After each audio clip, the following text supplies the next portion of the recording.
Señores, gracias por continuar a esta hora de la mañana. Aquí estamos en Enfoque Matinal. Recibimos en este Enfoque Internacional, como cada jueves, cada 15 días, a Sara Simón, que ya estoy escuchando algo de su audio ahí, está desde España. Y aquí en los estudios me acompaña Eliades Acosta Matos. Buenos días. Buenos días. ¿Cómo estás? Muy bien. ¿Sara? Viendo el día, cómo inicia. ¿Cómo estás? ¿Hay un sonido? No sé. ¿Ahora? Sí. Ahora sí, Sara. Perdona, Sara, era que teníamos una interferencia de algo, no sé dónde venía, pero bueno, te damos los buenos días en forma. ¿Cómo amaneces? Todo bien, aquí ya son las 2:30, o sea, estamos ya casi que la hora de comer en España. Ah, pero claro. Sara, cuéntanos. Decimos. Bueno, pues en el panorama internacional en estos días, una de las noticias que está copando todas las portadas internacionales es la cumbre de Helsinki, celebrada el pasado lunes entre el presidente de Estados Unidos, Donald Trump, y el presidente de Rusia, Vladimir Putin. Una reunión que duró 2 horas y después de la misma, durante la rueda de prensa, Donald Trump, como no, hizo unas polémicas declaraciones. Cuando fue preguntado sobre si creía en la palabra del presidente Putin o si le daba credibilidad a los servicios de inteligencia de los Estados Unidos, que recordemos, concluyeron que Rusia había estado detrás de una campaña de desprestigio para difundir noticias falsas con el objetivo de intervenir en la campaña americana, en la que resultó ganador Donald Trump por encima de Hillary Clinton. La respuesta de Donald Trump fue: el presidente Trump dice que no es Rusia y no veo ningún motivo por que no debiera ser así. Estas declaraciones, como decimos, han sido muy polémicas fuera de los Estados Unidos y también en los Estados Unidos dentro de su propio partido. Antes de esta cumbre ya había asesores que le habían alertado de que tenía que tener cuidado, de que era peligroso incluso celebrarla, que mejor no hacerlo. Sin embargo, pues Donald Trump ha tenido que hacer unas declaraciones ratificando lo que ha dicho. Ha sido un poco chistoso, porque ha modificado el texto diciendo que ya había dicho era ningún motivo por el que no debiera ser así. Algunos califican por el error más grande de la presidencia de Donald Trump. No sé, Eliades, si crees que estamos ante el error más grande de Donald Trump, si crees que va a haber consecuencias políticas. Estas polémicas declaraciones, la que solo de decir que la Unión era un enemigo, parece que va a ser una diplomática y no ha pasado nada. Estamos ante un presidente americano que tiene inmunidad para decir lo que quiere. Bueno, Sara, el mayor error de la presidencia de los Estados Unidos es Donald Trump. Quiere decir, una figura que no porque sea polémica y no porque trate de ser original en sus actuaciones se le critica, sino se le critica porque es un irresponsable. Y lo ha demostrado aquí, porque todas esas declaraciones que hizo en la cumbre de Helsinki, luego ha habido 2 o 3 rectificaciones diciendo diametralmente lo opuesto a lo que afirmó en la cumbre.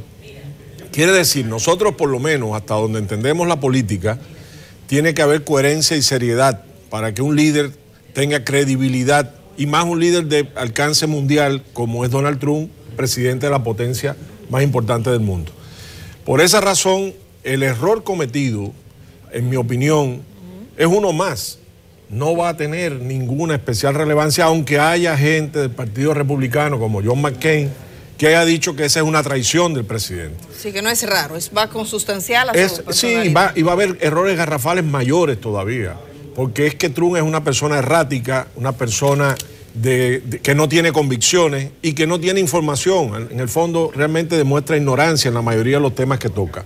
Ahora, lo que sí está claro es que el tema de la injerencia de Rusia en las elecciones se ha robado el show. Aquí todo el mundo habla de ese tema. Ese no es el más importante. El tema más importante es cómo 2 grandes potencias geopolíticas pueden dialogar y pueden ponerse de acuerdo para que la economía mundial no sufra, como ya se ve que va a sufrir con la subida de los aranceles, para que no haya tensiones regionales ni globales, para de una forma clara empezar a volver a eliminar los almacenes nucleares o de las armas nucleares y evitar situaciones como la que estamos viendo en determinadas regiones del mundo. Ahí es donde nosotros esperamos que Trump y Putin dialoguen, y no porque hay una injerencia de Rusia en la política norteamericana. Hablemos claro. ¿Cuándo no ha habido injerencia norteamericana en las elecciones de todos los demás países del mundo? Entonces, si eso es normal y Rusia trató de influir, eso le corresponde porque Estados Unidos tradicionalmente influye, incluyendo en las de Rusia. Por lo tanto, no creo que sea una situación especialmente original ni que traiga consecuencias. Una crisis. No. Esto ya dentro de 3 o 4 días se olvidará por el disparate nuevo. Ahora, como estamos con los rusos, Sara, viste lo de la espía, que tiene mucho como de novelesco. Un folletín. Lo de la espía, sí, porque la espía, que dicen ahora un hombre, leía a un periodista que descubre, lo peor del caso es que ese hombre descubrió que no era un ser amado. Porque ella estaba conviviendo con un miembro de la del rifle. Sí, la Sociedad Nacional de Rifle. Exacto, y que hay documentos que dicen, ella fue arrestada, que dicen esos documentos ahora revelados por el Departamento de Justicia de Estados Unidos al presentar acusación, que ella decía que ese hombre no lo soportaba, que estaba con él solamente por el tema profesional. Pero si vamos a acusar de espía ruso a todo cónyuge que no soporte a su otro cónyuge... No, eso, porque eso vino adicional. Ese es el sazón, claro, porque lo que dicen es que ella se infiltró como estudiante, incluso ofreciendo sexo, para infiltrarse en los órganos políticos estadounidenses. Todas las potencias del mundo espían. Todas sin excepción, y han espiado a través de la historia y van a seguir espiando. Ya. En muchos casos detectan un espía, eso es normal en la vida entre potencias. De hecho, ni siquiera van a la cárcel, se hacen intercambios, y eso se maneja por debajo de una manera inteligente. Lo que yo quiero ver es un día que la prensa norteamericana me diga que capturaron y juzgaron, o por lo menos capturaron a 3 o 4 espías sionistas. Porque todo el mundo sabe que Israel es una potencia en el espionaje mundial y está donde quiera, incluyendo los Estados Unidos. Jamás se habla, jamás sale. Por lo tanto, esto es una manipulación política más. Pero bueno, Sara, vamos a otros temas. Dejamos Rusia. Sí, realmente el tema de Rusia habría mucho que hablar y las relaciones con Estados Unidos tienen un histórico muy interesante. Otro tema fundamental de estos días en la agenda internacional ha sido la celebración del 24 Foro de Sao Paulo, que concluyó el martes pasado en La Habana, al que acudieron líderes de la izquierda latinoamericana, como Evo Morales, Nicolás Maduro, el presidente de El Salvador, Salvador Sánchez Serén, y el presidente de Cuba, Miguel Díaz-Canel, además de 600 políticos de toda la región. Durante ese foro, los líderes de la izquierda latinoamericana condenaron y pidieron la excarcelación del expresidente brasileño Luiz Inácio Lula da Silva y hablaron de los Estados Unidos, culpándoles de la situación de conflicto y de inestabilidad existente en la zona. Hablaron de la inestabilidad política en Venezuela, de las protestas en Nicaragua, de la situación en países como Colombia, en la que están muriendo asesinados líderes sociales. Durante el encuentro, como decimos, las fuerzas de la izquierda concluyeron que habría que hacer un llamado para buscar la integración y reunificar esfuerzos para contener y vencer la ofensiva contrarrevolucionaria de lo que considera enemigos del pueblo, desde el capitalismo, el imperialismo y el neoliberalismo hasta el sionismo internacional y la derecha en general. Elíades, ¿estamos ante una declaración de intenciones de la izquierda latinoamericana en este 24 foro, o realmente crees que de aquí van a salir acciones concretas para esos problemas que se han detectado durante la celebración del mismo? Mira, el Foro de Sao Paulo es un importante encuentro de concertación de fuerzas populares, de fuerzas de izquierda, de luchadores sociales, de los cuales ha salido personajes como Lula. Por lo tanto, evidentemente el foro, y López Obrador también ha tenido relación con el foro a través del PT. Por lo tanto, el foro no es una instancia cosmética, es una realidad que tiene con una larga trayectoria de concertación, de lucha a la izquierda, y es perfectamente válido. Ahora, a mí me gustó algo de este foro y me disgustó algo también. Lo que me gustó fue el énfasis en que se puso en que la verdadera batalla, el verdadero campo de batalla de la actualidad ante esas ofensivas que se hablan, es la cultura. Es decir, es el terreno de la educación y la cultura donde se ganará o se perderá la voluntad de cambios sociales y de mejoramiento de las grandes masas del continente. No me gustó que las propuestas que hacen, en algunos casos, por lo menos en algunas discusiones que yo seguí sobre el tema de la cultura, las respuestas que dan y las soluciones que proponen son realmente anticuadas. ¿Cómo crear una página web para... Bueno, en tiempo de las redes sociales, las páginas web ya parecen antidiluvianas. Estamos hablando de que hay que avanzar con rapidez, con la misma rapidez que avanza la tecnología, para comunicarnos con los jóvenes, para comunicar la política con los jóvenes y para involucrar a los jóvenes en la política. Entonces creo que ahí primó, por lo menos en ese punto, un enfoque bastante anticuado y conservador. Y yo creo que el foro tiene que apostar a nuevas formas de lucha por la justicia social en las nuevas condiciones y dados los nuevos sujetos transformadores de la realidad del continente. Bueno, Sara, nos quedamos con la izquierda latinoamericana. Del foro nos vamos a Cuba. Tenemos a Sara. A ver, Sara, que tiene, sí, la reforma. Pues sí, efectivamente, Cuba también está en las portadas de todos los periódicos. Ayer lo veíamos en el periódico español El País, esa reforma de la Constitución cubana que está despertando gran interés a nivel internacional. Algunos dicen que se van a producir grandes cambios en el país, que va a haber una transformación económica y social. Ya el gobierno cubano anunció hace meses que se iba a producir esta reforma de la Carta Magna, que iban a hacer una reforma adecuándola a los cambios que había sufrido el país en los últimos años, pero que no se iba a cambiar el sistema político. Esta reforma estará lista a finales de mes, se votará primero en la sede parlamentaria y después se va a consultar a la ciudadanía para que también se pronuncie sobre la misma. No sé, Eliades, si tú además como cubano nos puedes contar qué expectativas hay ante esta reforma constitucional. Como digo, algunos medios están diciendo que va a haber grandes cambios en Cuba. ¿Qué podemos esperar de esta reforma constitucional? Y si nos puedes decir cómo se está viviendo en el país, cómo está siendo recibida por los cubanos esta reforma constitucional. Sí, cómo no, con mucho gusto. Mira, Sara, primero dos afirmaciones de principio. En Cuba siempre ha existido la propiedad privada.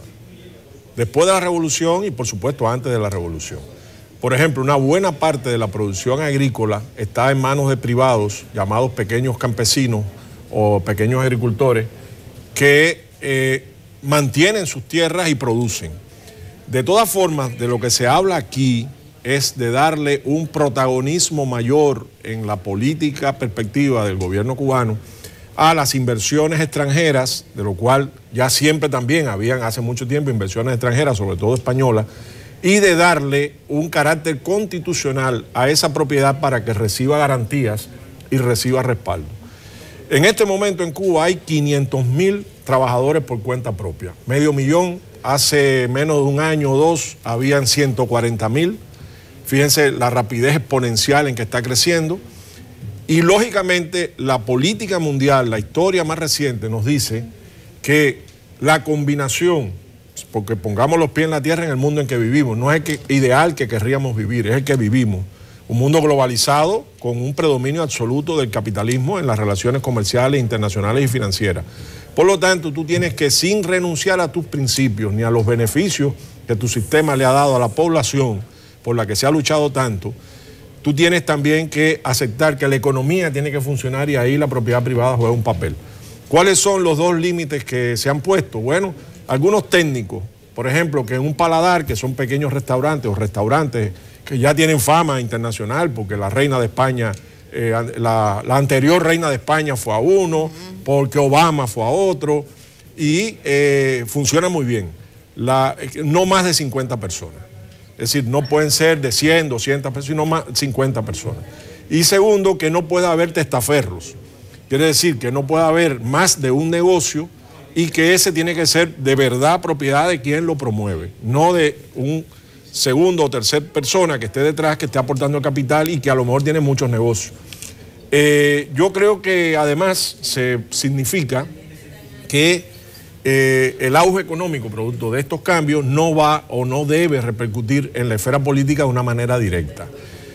Si tú me preguntas qué opina la gente sobre eso, mayoritariamente, quizás algún nostálgico de tiempos pasados, anquilosado en el tiempo, que vea el gran enemigo en la propiedad privada, algo absurdo, porque si el Estado tiene el control de la banca, del comercio exterior, etcétera, hay formas de controlar. Si tiene los impuestos y si tiene la legislación de su lado, hay formas de controlar los crecimientos y que sean orgánicos. La inmensa mayoría del pueblo cubano, hasta donde conozco, está a favor y ve con alegría estos cambios. Por lo tanto, porque esperan que repercuta sobre el empleo, sobre el ingreso de los cubanos, sobre la iniciativa y sobre la capacidad de desarrollo del país. Bueno, Sara, ahí tenemos la respuesta a este tema. Ahora vamos con algo que nos está afectando aquí en República Dominicana, un mar de plástico. De hecho, ayer un periódico canadiense de los más importantes difundía en su portada y en su cuenta de internet. Están los videos de cómo llegó un mar de plástico a las costas del malecón de Santo Domingo. Sara, que tú lo conoces bien. Bueno, esa imagen tan bonita que uno va agradable, sentarse en el malecón, por estos días no te puede ir a sentar porque ahí ha llegado de todo. Ve animales muertos, desechos, el mal olor está ahí a la orden del día. De hecho, en el día de hoy, y debo decirlo, voy a hacer la ruta de dónde viene la basura, que vamos a recorrer con el ingeniero agroforestal, que es miembro de la Academia de Ciencias de la República Dominicana, Eleuterio Martínez. Vamos a subir en una pequeña yolita y vamos a ver dónde fue que se originó esa basura, porque no es que la gente tira basura en la calle, sino que hay incluso ayuntamientos, cabildos que están depositando sus desechos en determinadas cañadas, que fue la basura que llegó a este lugar. Pero bueno, Sara, sabemos que en el contexto internacional el tema de los plásticos, por ejemplo, que es lo que más abunda ahí, ha sido regulado. Hay países de América Latina que lo han hecho. Pues sí, Edith, efectivamente, el tema de los plásticos es una pena ver ese malecón, esas imágenes. Yo que, como dices, he vivido allí, caminar por ese malecón con ese mar Caribe azul y ver ese vídeo desgarrador de más de 30 toneladas es devastador. Es un problema que está afectando a todo el mundo y efectivamente hay países que lo están regulando. Aquí en España, tan solo hace unos días, el 1 de julio, se empezó a implantar una directiva europea con 2 años de retraso que obliga a los establecimientos a cobrar entre 5 y 15 céntimos por las bolsas de plástico, por las fundas de plástico que denominan en República Dominicana, y en el año 2021 se prohibirán todas las fundas que no sean biodegradables. Países en América Latina ya han dado ese paso. Tenemos el caso de Chile, que fue el primer país en prohibir las fundas de plásticos en los establecimientos. A los grandes supermercados le dio un plazo de 6 meses y a los pequeños comercios les ha dado un plazo de 2 años para terminar con las fundas de plástico. Hay un caso curioso que es Guatemala, un municipio de 10.000 habitantes, San Pedro de la Laguna. Hicieron una votación entre la ciudadanía y decidieron eliminar totalmente el plástico, y desde el año 2016 ese municipio no tiene fundas de plástico. No sé, Eliades, Edith, los dos, si creéis que este tipo de medidas se podría implementar en la República Dominicana, que estamos, yo que he vivido allí, muy acostumbrados a usar el plástico prácticamente en todo, y sabemos que los supermercados que te dan hasta 2 y 3 fundas de plástico. Bueno, aquí hubo reacciones, por ejemplo, de los industriales diciendo que el problema no era el plástico, sino cómo se manejaba. Obviamente están hablando de sus intereses económicos, pero incluso antes de entrar acá a esta sección, estuve observando pedí toda la grabación de la sesión de ayer de la Cámara de Diputados. Y ayer, porque no ofrece más detalles, y creo que los medios hasta ahora no he visto que lo hayan trabajado, en la Cámara de Diputados se está trabajando un proyecto para prohibir alguna parte del plástico. El FON, por ejemplo, específicamente, vi algunos legisladores que se pararon a hablar de este problema. O sea que eventualmente aquí se podría tomar una decisión de esa naturaleza. Bueno, aquí hablaba con Edith de que, por ejemplo, tú vas a un colmado y pides una cerveza y te la ponen en una bolsa de papel.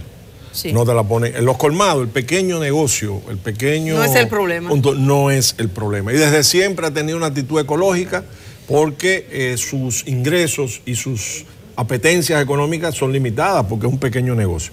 Ahora, el problema estaría en la gran industria. El problema estaría además en el manejo, coincido en eso con los diputados que lo han planteado, de un elemento que, si bien fue un salto, yo recuerdo en los 60, cuando empezó el plástico a emerger como un ayudante para la calidad de vida del mundo, se aplaudía mucho la industria del plástico, pero no previmos las consecuencias de que no era biodegradable. En aquel momento todavía la conciencia ecológica del planeta estaba en pañales. Ya hoy vemos los efectos, incluso en el cosmos, no hemos hablado, el cosmos está lleno de desechos de todo tipo, sobre todo de plástico. La luna lo puede mostrar. Entonces, es un problema grave el deterioro del medio ambiente. Y el problema esencial, aquí ha habido reuniones, por ejemplo, vi que Medio Ambiente, el Ministerio se reunió con empresarios y dueños de grandes superficies comerciales para hablar del tema del plástico y ver la sustitución. Pero el problema fundamental está en un sistema que maximizar las ganancias es su gran lema. Sí. No importa a costa de qué. no importa las consecuencias que Pero tenga. al final es como también cuchillo para su propia garganta. Claro, porque, viven fíjate, en este mundo. En este mundo, mira por ejemplo el turismo, empresas turísticas, esos hoteles que están en el área del malecón deberían estar preocupados por lo que está pasando ahí. Lo que pasa es que acuérdate que viven, Edith, que viven el día a día, cuánto debo ingresar hoy, cómo debo aumentar las ganancias, y no ven más allá de sus narices en el sentido de prever las consecuencias. Habría que hacer, y se puede, porque eso ha ido ganando terreno en el mundo completo, la conciencia ecológica, habría que hacer un gran debate nacional, habría que hacer una gran discusión sobre este problema para que hayan soluciones factibles en el país. Ahí llegaremos, no hay otra solución, o sea, es un problema de sentido común y de autoconservación. Bueno, Sara, muchísimas gracias a ti, que tengas un día genial. Parece que ahí tienes buena temperatura, buen sol, buen disfrute. Muchas gracias, igualmente, sí, realmente la temperatura está siendo agradable, estamos teniendo un verano suave, caluroso para bañarse, pero no de estos veranos horribles en España con temperaturas de 40 grados, estamos en 28, 30, así que estamos cómodos. Muchísimas gracias a vosotros por este ratito de conversación sobre la actualidad internacional. Muchísimas gracias a Sara.